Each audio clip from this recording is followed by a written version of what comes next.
Welcome to the Haney Biz Project with Mark Haney. Mark is a serial investorpreneur and the chief dreaming officer of the Haney Biz Companies. He's working tirelessly to ignite the entrepreneurial revolution and share the inspiring stories of the region's most influential leaders. And now, here's Mark Haney. It's not the critic that matters most. The credit belongs to the person who's actually in the arena, whose face is marred by dust and sweat and blood. Yes, this is the Haney Biz Project. Welcome. We are on a mission to ignite the entrepreneurial revolution right here in our hometown of Sacramento. We share the stories of winning, the good stories, right? The good news. And you know what? These stories, they definitely have twists and turns and ups and downs. And it's when we discover these twists and turns, we discover what's inside of us. Marcus, I'm here with Marcus Haney. How you doing, Marcus? I am fired up to be here. You got me motivated with that quote this morning. I appreciate that. Yeah, okay, so question. Who did that quote come from? You know, I'm going to go on a limb here and say Mr. Teddy Roosevelt. The Rough Rider, yes. Okay, Teddy Roosevelt, Theodore Roosevelt, the man in the arena, one of my favorite all-time quotes, because really, as you think about entrepreneurship, as we think about getting in the game, right? Entrepreneurship is a full contact sport, and you never know, Marcus, right? You never know where you're going to get hit next, right? Where you get punched. And, you know, you have to be able to adapt and overcome and figure it out. Am I right? Yeah, no doubt, right? And it's always one of those things that you look at with you set yourself up with a business plan, you're going, and then all of a sudden you get blindsided and everything turns out to be a little bit different and you got to execute. The game always changes, right? So you can boo me at halftime, but look at me after the game and see how you're feeling. But I mean, I think about that. We send around the revolution, right? Our entrepreneurial newsletter, and we ask the question, what rules did we learn as a child that we must now break as entrepreneurs? And Marcus, you broke a lot of rules as a kid, and now you're an entrepreneur. You still breaking the same rules? Probably, yeah. But, you know, you always told me, do as I say, not as I do. And I never really understood what that meant. What's up with that? I do not know, but I mean, you're right, though. We have to figure out, especially as an entrepreneur, right? The game plan always changes, right? So you end up finding yourself in sometimes it's no man's land, right? Where you're the pioneer. You're the one having to figure it out. You're the one who has to decide whether those berries are poisonous or edible, right? We don't always know. And I think that's the beauty of entrepreneurship. That's how we discover new things. That's how we advance the ball for our family. That's how we advance the ball for our friends and our teammates and our stakeholders. But you know what? That's also great for society, right? It's great for our hometown of Sacramento, and that's what this show is all about. So coming up, today we're going to find out a little bit more. You know, we haven't dove too deeply into your entrepreneurial business yet, Marcus, on the show. We're going to do that in the last segment. So anybody who wants to hear a little Marcus Haney, we're going to get that in the last segment. In our second segment, going to be a great guest, Andrew Grant. He's a candidate for the California's 7th District seat in the U.S. House of Representatives. That's Congress, my friends, and this is not a political show, but you know what? Andrew Grant is a Marine, and he knows how to win. Semper Fi. But coming up after the break, you will hear the story of a man who knows when to take a risk, how to take that risk, and how to win. Mr. Aaron Klein, the founder and CEO of Riskalyze, will be coming up after the break. Join the revolution at HaneyBiz.com, brought to you courtesy of Comstocks Magazine. This is the Haney Biz Project.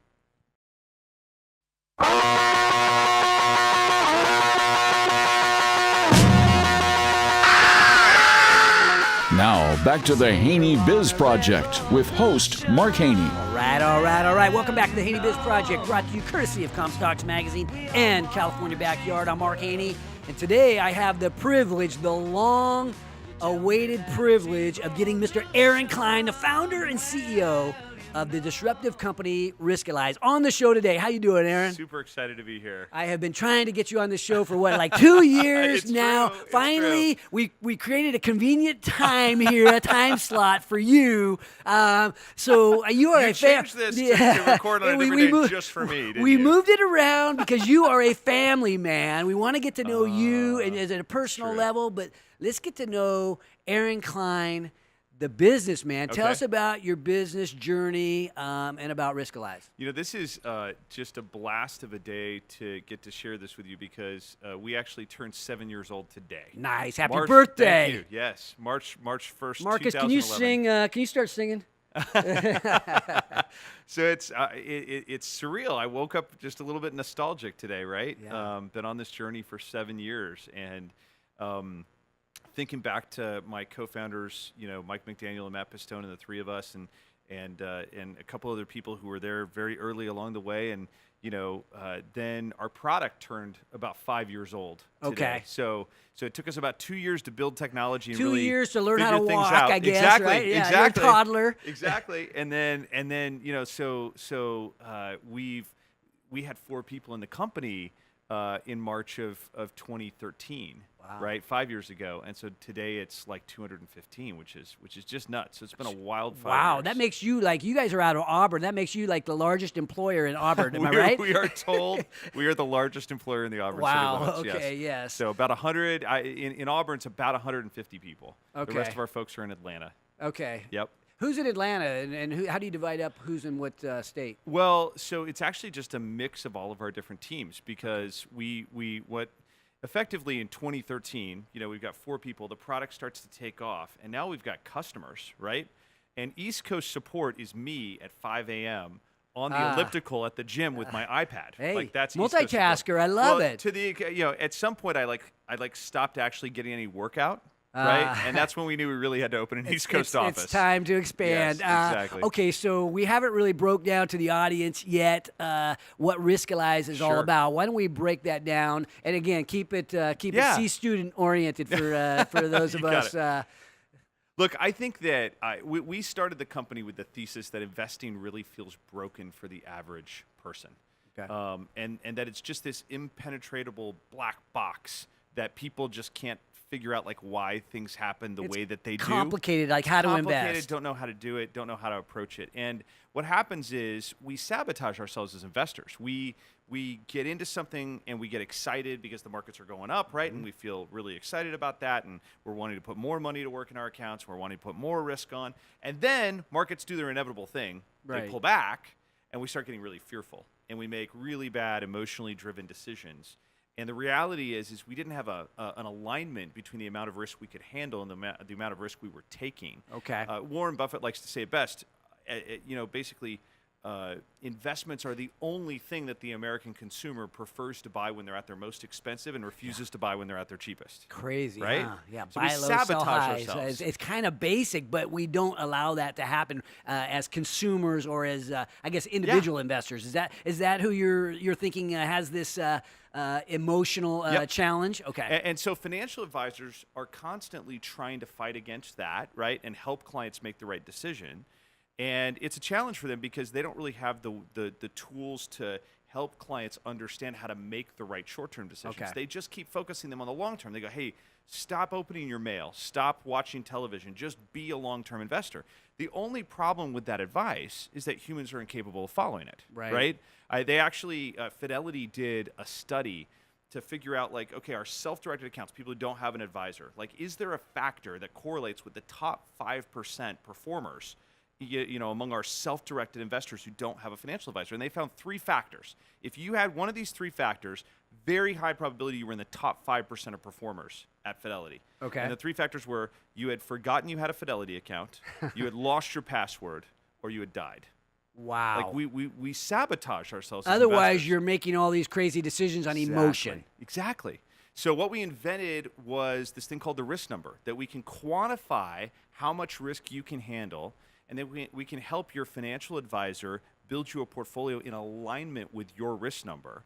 And that allows the financial advisor to take a fearful investor who makes really bad short-term decisions and turn them into a fearless investor who makes great short-term decisions. As we all know, long-term financial goals happen one great short-term decision at a time. Yeah. It's like weight loss. Like when nobody loses 30 pounds, they lose 1 pound a week. So I guess it would be like creating yourself the right diet as in weight loss or something like that. You're this age, you're this, here's your program. So thinking about my risk number, right? Yeah. What goes into the risk number for finance? So here's what's interesting is that what most of the industry does is they stereotype based on age. Okay. They say, well, if you're young, you're probably aggressive, or you should be. Yeah. And if you're old, you're probably conservative, or should be. And so we're going to start there. Then we'll ask some nonsensical questions like, if your portfolio was a car, what kind of car would it be? Or do you get a thrill out of investing? Okay. Well, I got a far greater thrill out of investing over the last year than I got in, say, 2008. Yeah. Right? Like Yeah. that's a market sentiment question.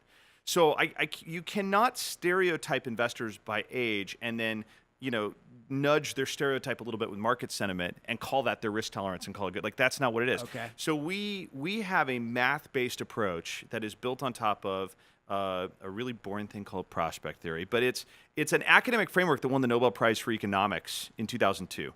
And it's the idea that if we move up and down an investor's personal financial spectrum, use dollar amounts that are relevant to them, okay, we can have them make choices about when they prefer risk and when they prefer certainty and come up with a mathematical function that represents how much risk they can handle. Okay. To put it another way, Warren Buffett and I might have the same risk number. But if I put his dollar amount into the risk number process and I went through the assessment, who knows where it would end up, because I can't relate to his dollar amounts, Okay, right? yes. But if he were to put my dollar amount into the process and go through, I can guarantee you he'd be a risk 99 because my dollar amount is a trivial amount of money for Warren Buffett. Risk, risk, risk, risk, risk. So you're able to help us investors get closer to investing in a way where we remove the emotional side Yep. of things. And your customer, though, if I'm not mistaken, is actually somebody at the brokerage house. It's the financial advisors. Okay. It's 20,000 plus financial advisors across the country. And again, what's surreal for us is 5 years ago that was zero, right? But 20,000 financial advisors across the country who have joined this fearless investing movement and this belief that if we empower people to react to risk, appropriately, we can turn them into fearless investors and keep them invested for the long run. So they have your product. They're able to put a score on their client and help them to make decisions better to get the return that The they financial deserve. advisor continues to build the portfolio the way they would have done before. But now, one quick story. We had an advisor come in who's really thoughtful about all of this, right? And he did his own risk number. He was like a 51. And then he put his own portfolio in. It was a 50. He's like, all right, I got this going on. I know what I'm doing here. He put all of his client portfolios in. They ranged from the 40s to the 60s. Then he started getting the client's risk number assessments back, and the clients actually ranged from the 20s to the 80s. And he said pretty quickly he was able to spot the pattern. He was very good at figuring out who was more conservative than he was or who was more aggressive than he was, but he was anchoring their portfolios to himself. He says, now I understand why my conservative clients still felt scared and my aggressive clients still felt frustrated that they weren't winning enough, right? He goes, now I'm anchoring them to them. And I have a way to quantify this. Such a great concept, and you're using technology to figure all this stuff out and use the data sets to help come, and the algorithms and all this high tech stuff. 'Cause you're a tech guy, right? And figuring out how to arrive at this in a very systematic, logical, risk reduction type of methodology. Okay, so cool product. It's working. You're winning, but 7 years in. Talk to us about, we talk about you set out for with a business plan, then you get punched in the mouth and everything has to change. Don't tell me you never got punched in the mouth. Oh, we got punched in the mouth a few times. What happened? That's for sure. Well, like for one example, we really felt when we were starting the company, we said, great financial advisors are not going to road test brand new risk technology on their clients. The most important thing that they have are their clients. Like that's all they care about. And so they're not going to road test brand new risk technology on their clients. So we're going to start by validating the technology by building a free version of this for like E-Trade guys, people who are running their own money. They've got maybe $25K in an E-Trade account. That's their thing. And so that's who we're going to build the product for first. And we're going to monetize that by, once we build a little head of steam with some users and validate it a bit, we'll go license it to one of the big brokerage firms, right? The self-directed guy, like an E-Trade or something like that, and we'll license them. Their problem is their customers don't know what to do, and they only get paid, these brokerage firms, if their customers do something. So they want their customers to know what to do, and if the risk number could help that customer understand what to do to keep their account in alignment with themselves, then that customer would actually generate trades and would actually generate revenue for the brokerage firm, right? So that was the idea. So we go to work on that. We say we're gonna serve advisors in the far off year of 2015. This is what we said in 2011, right? And so 2011, we just built tech. 2012 was our year of successful failure, right? The success part was the first part of the year. We launched that free product. We have users come in and build $2 billion in portfolios on the platform. Average account size, $27,000. Like, it was working. They loved it. They loved the risk number. They loved the idea. Things are great. We get great PR. Everything's grand. So then we're trying to monetize it. We're trying to execute the second part of the strategy and go to those brokerage firms. Well, I don't think we could have gotten where we are today if we hadn't have gotten punched in the mouth. But like, this is what it felt like. Almost instantly, like 3 out of the 5 possible customers for this technology just dropped out. They're like, we don't partner with outside technology firms for technology on our retail platform. We just don't do it. And then you had your sights set on some of the big boys, and they just said no. Said, oh, we just don't partner. It's not what we do. We build everything internally, so we just don't do that. So number 4 was a financial basket case that year. They were like almost sliding into bankruptcy, ended up losing their CEO. So they wanted to do a deal, couldn't get a deal done. The 5th one, we actually got the deal, and verbal, and then they're like, okay, you fly to Baltimore, and we're gonna sit down and we're gonna dig into this and figure out like the logistics and the plan and all this kind of stuff. And so we sit down and we're digging through those details, and we've got our supporters in the room and we've got our detractors in the room, and the detractors are trying to find a reason not to do this. And finally, one of them says, "Hey, what's your technology stack?" So I start going through how the technology is built. They said, "Oh, we're so antiquated, we can't even talk to that. Like, we have to wait until we finish Project Titan and rebuild all of our stuff, and that's going to be like 4 to 6 quarters before we can start your project." We had 3 months of money in the bank at that moment in time. That was a long plane flight home. So we only have a minute left here, and that's so you're sitting there, punched in the stomach. You're about to run out of oxygen. Yeah. What did you do, and how can we learn from the pivot or the change, the recovery? I asked the age-old question, the Apollo 13 question. What do we have on the ship that's good? Right? Oh, yeah. And what I could write down on that notebook page, which I still have somewhere, is great core technology and $2 billion of validation. So we just said, look, if we're gonna go down, we're gonna go down swinging. We went out, rebuilt the product for financial advisors.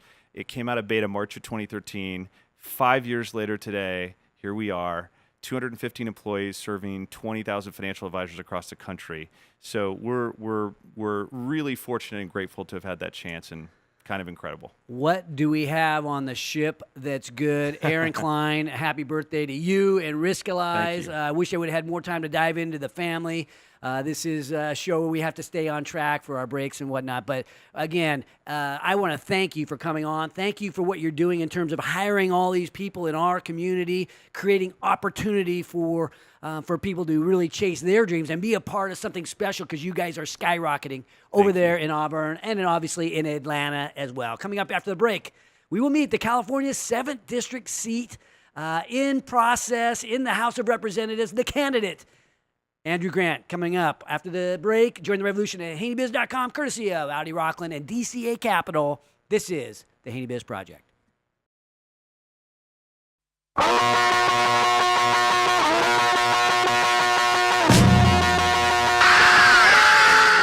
Welcome back to Mark Haney, igniting the entrepreneurial revolution with the Haney Biz Project. Welcome back to the Haney Biz Project, brought to you courtesy of Hub International and Legion AVS. I'm Mark Haney, and today I am here with California's 7th District seat in the U.S. House of Representatives candidate. Wow, long title there that we created for you. Mr. Andrew Grant is in the house. How you doing, Andrew? I'm doing very well. Thank you very much. Great to be here. This is not a political show, but this is a show about winning. So we want to get your background. You have had some W's in your life, and now you're trying to take that to help the rest of us along in your quest to become a congressman. But give us a little bit of your background. Let's get to, who is Andrew Grant? Well, Andrew Grant is first and foremost, I guess, proud husband. Wife of 20 years, wonderful woman. She and I grew up together in Clayton, which is in the East Bay in California. A father of 3, 2 boys and a little girl. And I will tell you, anyone who hasn't had a girl in their lives, man, it's just so amazing. So you started off with the boys, and everything was good, and then Yep. the girl came and changed No, everything in a positive it changed way. my life in a better, absolutely in a better way. Yeah, so many lessons there. I started off with a girl. Resident of Folsom, California, part of the district, which includes a lot of the communities on, I'd say, the south side of Sacramento, all the way down to Elk Grove and Galt. But at this point, I'm focusing exclusively as a candidate, so that's what I'm doing every day. Well, your background, right? We know you have a military background. We Yep. think about who we want representing us, but we want somebody who has the same core values, I think, as us. And many times, talk to us about your Marine experience, and I know your core values, right? They're aligned. I probably right on with Marcus. He's also a Marine. Talk to us about those values and how you envision bringing that experience to the job. Sure. Well, maybe Marcus can appreciate this. God, country, and core. That's what we used to learn. So, Semper Fi. But anyone who's running for office like this has to, I think, have a firm belief and faith in their country. That has to be first and foremost. They have to feel like they're doing the right thing. And I truly feel like I'm doing the right thing, not just for the family I described, but for the entire community. Well, you turn on the news these days, and it makes you think the world's going to heck, and it's all this bad news. I mean, everything's gonna be okay? Everything's going to be perfectly fine. I hear bad news all the time as a candidate for Congress. Of course, people want to tell me what the frustrations are around government and America and their community. But I wake up every day in California. California is the place where more people have served in our armed forces than any other state. People don't understand that. It's the place that the money coming from the gold from California won the Civil War. The Civil War that divided us as a nation more than any other time. So there's many amazing things about California that I remind myself of, and I love my state and I love my country. So that's why I'm here. Well, I mean, you're so committed to this, right? And we think about core values, and a lot of it is don't quit, where some people might think, well, maybe it's time to quit on California. You're redoubling your commitment to the state that is not as popular in the way of business around the country, but you're saying we can do this. I'm totally saying we can do this. I hear every single day from many, many companies, they have one foot in another state. They're frustrated. They're angry with the politics. They're angry with the business climate in California. And I go back to them. Every single time I hear that, I go back to them and I say, let's stay. Let's work together. Let's figure this out. Of course, there's a lot of costs. There's realities of living in California. And part of those stewardship responsibilities in California are not going to change tomorrow. But I think we can adjust. I think we can work it out to where their promises here are fulfilled just as much as any other state. Well, let's just put politics to a side, right? There are my friends are the small business guys of California, of Sacramento and the region. That's who I think listens to this show. And we're in the middle of trying to run our businesses. What should we be doing? Obviously, we got to vote, but I mean, is there anything else that we should be doing as business owners to make sure that we help California, help Sacramento? Well, for the entire small business community especially, and I owned a small business for a couple of years, right, in this community, it's really important that they get their message out there, that they be clear about what they agreed to and what they don't agree to. There's been many recent legislative decisions, regulation decisions that cost and direct cost. And, a lot of public policy people need to be reminded that as business people, we have choices. We have choices to make on whether we stay here or whether we don't. I remember one conversation around, it was after the BP oil spill, and I was down in Alabama representing really to the state of Alabama, the U.S. government as part of my role. And I was listening to this conversation between two people, and there was a frustration around the oil drills that were in the Gulf of Mexico. And the frustration was that, what are you going to do? You're going to hold these drills here and not let them drill? And the person who was involved, they were part of the decision-making on where those drills would go, said, no, actually, they're gone. Well, where did they go? Oh, they went to China. They're actually drilling in China right now. Now, not everyone agrees with oil drilling. I understand that. But the fact is a business has to move and adjust to the market. They made a decision a long time ago. They didn't keep those drills stopped.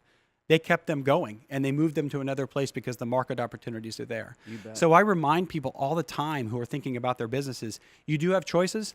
Let's build a market design around what's in our community. Let's support our businesses and make sure they don't take that step to go to another place. Well, thinking about the recent news, just announced was some sort of tariff put upon steel and aluminum as it comes into the country. I mean, you're an international business guy. I mean, what do you see in terms of like the economy as a whole right now, and the things that are happening in national politics that are helping in some ways and maybe be hurting business a little bit in ways? Sure.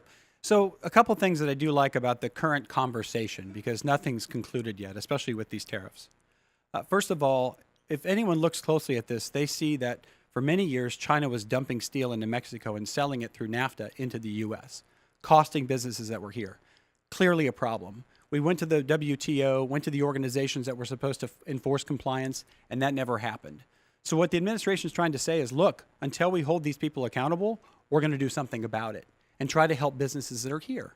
Another similar conversation is the question around NAFTA and the recent decision or the previous decision to go ahead and not support the Trans-Pacific Partnership, another agreement. In NAFTA, in this particular case, why can't we try and push for more content being sold from what's being manufactured in the U.S. versus what's being manufactured in Mexico and Canada?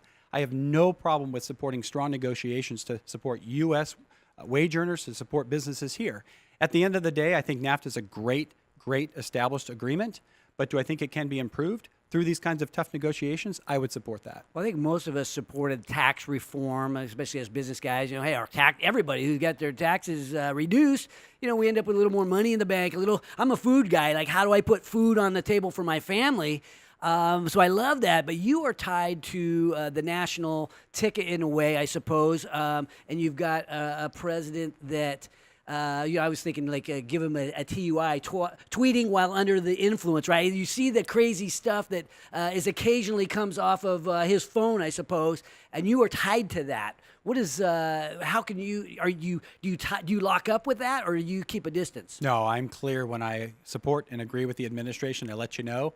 When I don't, I let you know as well. Yeah. I mean, the Constitution clearly divides the responsibilities of Congress and the administration, the executive branch.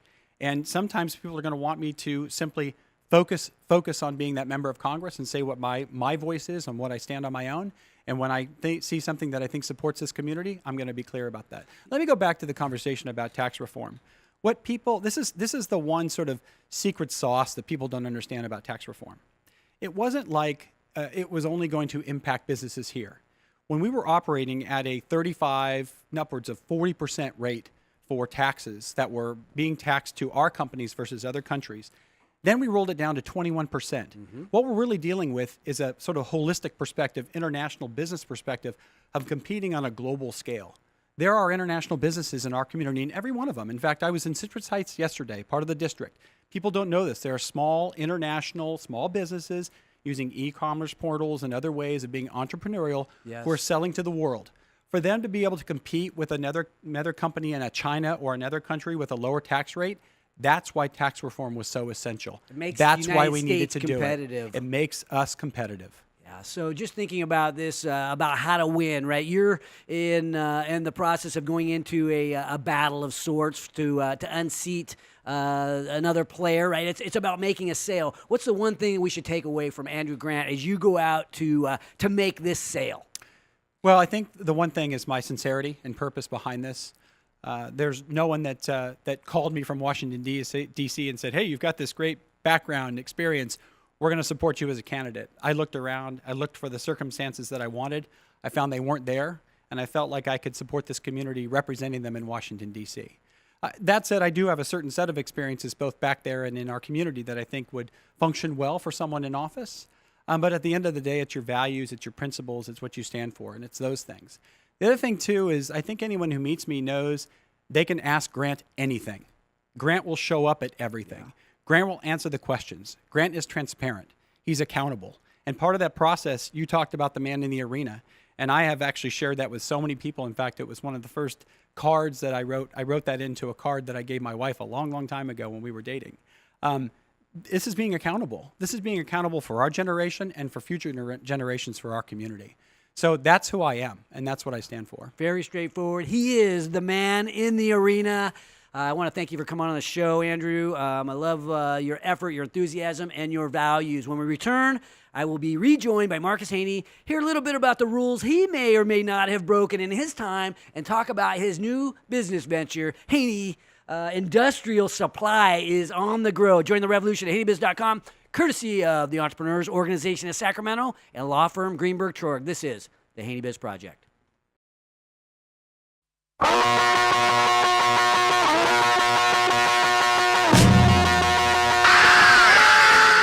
And now back to the Haney Biz Project with investorpreneur Mark Haney. Welcome back to the Haney Biz Project, brought to you courtesy of Hub International and Legion AVS and Clifton Larson Allen. And I'm back here with Marcus Haney, the man. We want to get to know you a little bit, Marcus. We've been talking about breaking the rules. We've been talking about sometimes you get punched in the face, and then you got to adjust, adapt, and overcome. Talk to us about you, but also we need the takeaways. What do you think of our guests? Oh, fantastic! Really love to hear what would we have him as? The seat of 7th District Congressman candidate Andrew Grant. Andrew Grant. That's a mouthful. He had some really great stuff to say about our national position, and I really like the takeaways from what he had to say about the business community and what his transparency is for who he is as a person representing you and I. Yeah, and you think about the heroes of American capitalism, right? Guys like you and Andrew Grant, you guys went off and did some fighting for our country, but I mean, here locally, guys like Riskalyze, right? Mr. Aaron. What's that? Aaron Klein. Aaron Klein. I couldn't think of the name of your company. I couldn't think of Aaron Klein's name for a second. Sorry, Aaron. Guys like you, like Aaron, guys that are building businesses here in Sacramento, right? These guys are the heroes of American capitalism, right? Without them, we start tilting back the other way, and the risks that people take when they're building things they don't typically happen if you don't have an entrepreneur in the game. So Aaron was able to share his thoughts, and he's doing something great there in Auburn. But Marcus, thinking about your business, you've taken some risk. You're hanging it all out on the line to build Haney Industrial Supply. What's it feeling like right now? It's feeling good. Getting a lot of traction this year. 2018 is the year to be. So I'm really excited what's on the horizon. Making some good changes, supply chain. I run an industrial supply company. For you guys that don't know, I sell everything from B2B solutions all the way to OSHA regulations and certification training. So I'm going out there, getting in front of the customer, getting punched in the mouth here and there, but luckily they can't keep me down. Who's the customer? I am a certified disabled small business and disabled veteran-owned business, both with the state government and federal government. So going after state and federal contracts, but also any business person that's out there that is in need of office supplies or large construction companies that have safety supply needs as well. Well, we talk about getting punched in the mouth, Marcus. It hasn't been easy building this business. What kind of stuff have you had to overcome? Oh boy, everything. I've had to endure everything from supply chain breakdowns to inabilities to get stuff delivered on the right time, wrong product, wrong printing on different stuff. But I think the biggest thing that I've had to risk is my time and effort, which I am willing to do full-heartedly. So it makes it easy when it's all up to me, Well, we talk about the rules of the game, right? What rules cannot be broken, and it takes us to that core values comments that we talked about, right? Your core values should never change. How have the core values in your life helped you to kind of persevere in this endeavor? Well, you're a father, great mentor, role model, but you never allowed me to quit. So that's something that's stuck with me throughout my life and everything that I've ever done. Quitting is just not an option. So, there's, like they said in the Marine Corps, we can fight in a different direction, we can attack in a different direction, but giving up and retreating is just not an option. So utilizing that mental fortitude to win in certain situations, I think, is invaluable. You think about how many percentage-wise businesses fail, right? I don't know if it's 9 out of 10 startups fail in the first 5 years. That's what they say. But it shouldn't have to be that way. I mean, beyond your never quit attitude that I will persevere, what other values do you bring to your Haney Biz enterprise?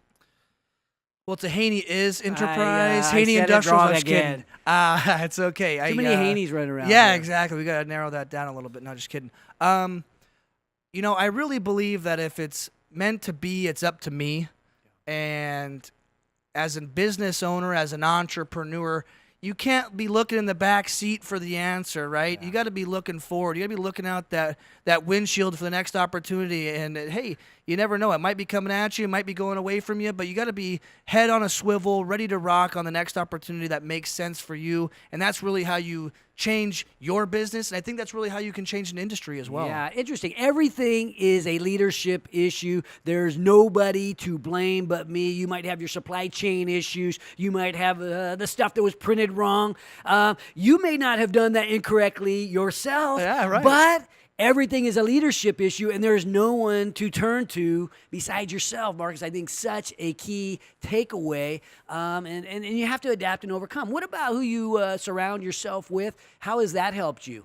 Well, I'm truly, truly blessed to have the team over at Haney Biz, have my back, which has made it nice as an entrepreneur to be able to jump into a seat and not have to worry about the stuff I'm not good at, right? So you're right. I'm not the most organized guy in the world. I've got my motivation, but I tend to, put it in stuff that might not necessarily be the most beneficial for myself. So having somebody to turn to look at, to help keep you on track, keep me organized, and utilizing Haney Business Ventures for all that stuff that I probably shouldn't be doing in the first place has really been helpful. Focusing on what we're good at. I mean, it's such a underused or overused thing. But like we always say, do what you love, but do what you are good at. If you're the type of guy like Marcus Haney that can make the molecules move, right? Who can walk into a room and start helping people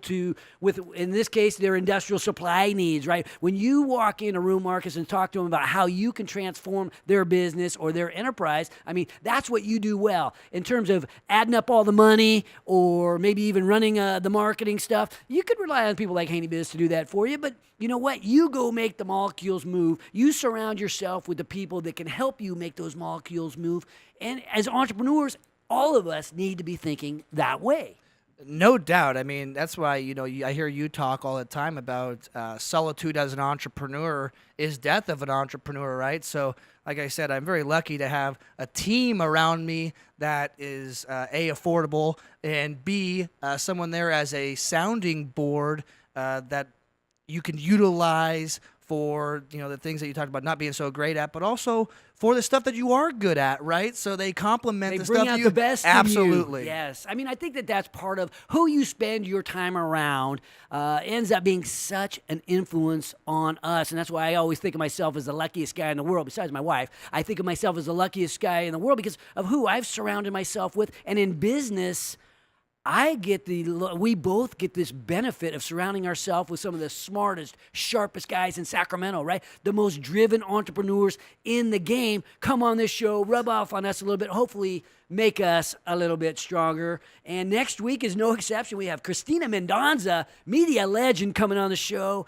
and Mike Wagner and Jeff Joaquin from Marquee Media. We've got some marketing geniuses coming on, sharing, they're going to rub off on us a little bit, share their story, and hopefully make us a little bit better. And when we return, I'm going to have a story, some closing thoughts. I'll tell you about how I broke the rules in business and grew my business to about a couple $100 million. And it was a couple of key decisions that I made when instead of getting complacent, I decided, you know what? Good enough is never good enough. Join the revolution at haneybiz.com, courtesy of Ethan Conrad Properties, financial advisors, Stifel Financial. This is the Haney Biz Project.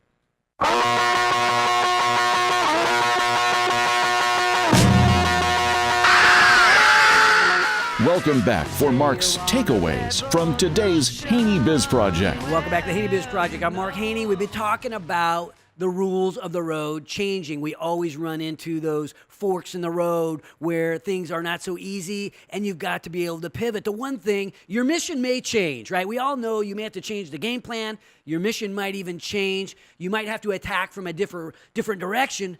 But you know what? Your core values, they should never change. Our core values don't change, and that's what we've been talking about today is our core values.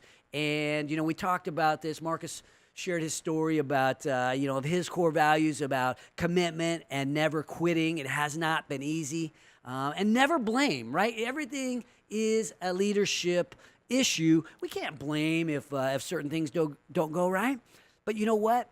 Good enough, one of my philosophies, and I guess this is part of becoming, I'm 54 years old. Good enough is never good enough. I probably figured that by now I'd be resting and riding off into the sunset. But you know what?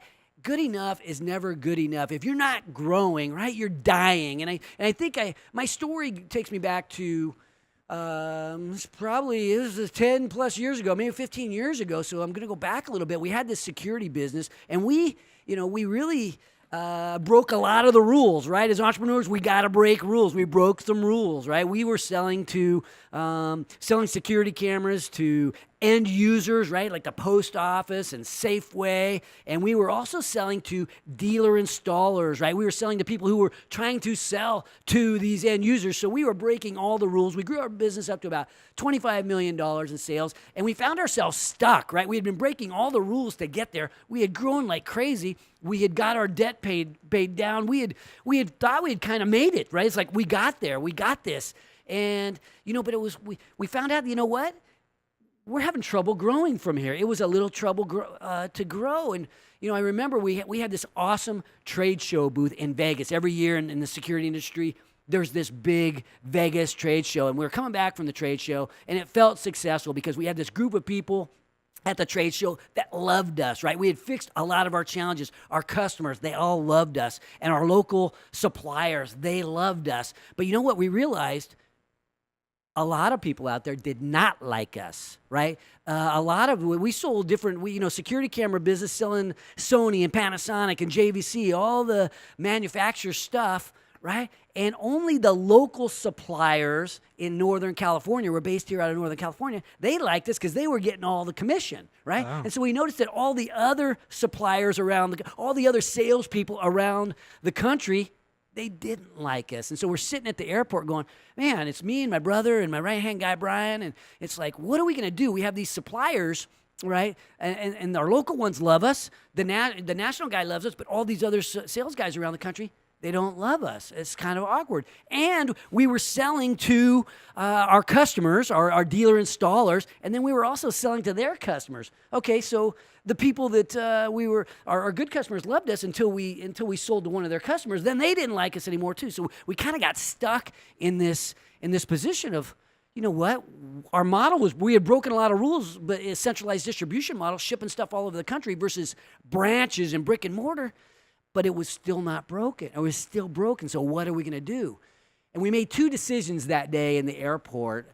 We were kind of stuck. We were happy enough with a business, but if we want to take it to another level, we had to fix a few problems, and one of it was our channel. We decided on that day we're going to fire 40% of our customers. All right, we're firing all the end user customers. That was 40% of our business. We stopped selling to end users that day and said, you know what? Those customers will run through our dealer network, right? Those dealers, those reseller installing dealers, they were happy. We lost some business on that day, but we kept some really good customers a little bit happier. But the other thing that we did is our local suppliers that loved us, right? They were getting all the commissions. They were getting the national commissions instead of just the regional commissions. You know, they loved us. Well, we decided that all those national salespeople, all those national reps, those guys should be paid fairly. They should be paid on the Northern California sales because really only about 7% of our business was here in Northern California, shipping stuff all over the country into enemy territory. You know what? We're going to go to the manufacturers and we're going to fix this. We're going to break the rules. It had never been done before. We went to the manufacturers and said, look, pay your sales reps fairly. Pay them based upon zip code. We decided to disclose everywhere. You know, it's the cardinal rule of business. You don't tell everybody who your customers are. We said, you know what? We're going to tell you, Mr. Sony. We're going to tell you, Mr. Panasonic. We're going to tell you exactly who our customer is and where we're shipping it to. And you're going to tell those people that hate us, right? All these people that hate us, now we're going to tell you who we're shipping to, just so they could go out on a feeding frenzy and try to take our customer.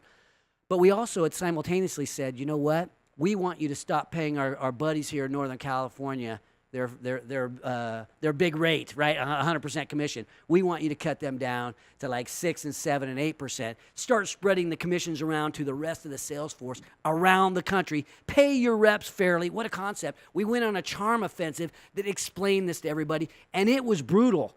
But guess what happened? Within about a year, 30 million turned into 50, 85, then 150, and year after year, 150, 185, right? 185 million in sales.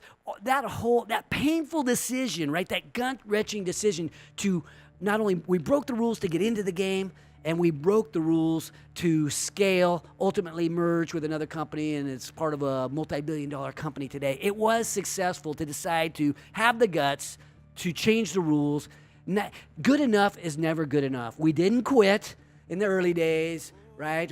Everything was always a leadership issue, Marcus. But you know what? Good enough was never good enough, and good enough is never good enough. So as we think about today, as we think about Sacramento, everything is going okay, but good enough is not good enough. So we have to share a Sacramento salute to the leaders of hometown patriotism, to the guys that came on the show today who believe that we have to make Sacramento a better place. We have to make the state of California a better place, and we have to make America a better place. And to all those fighting the good fight for our freedom, our security, and our way of life, to the 13 stripes, and to those 50 stars, and to those core values that are always worth fighting for, yours.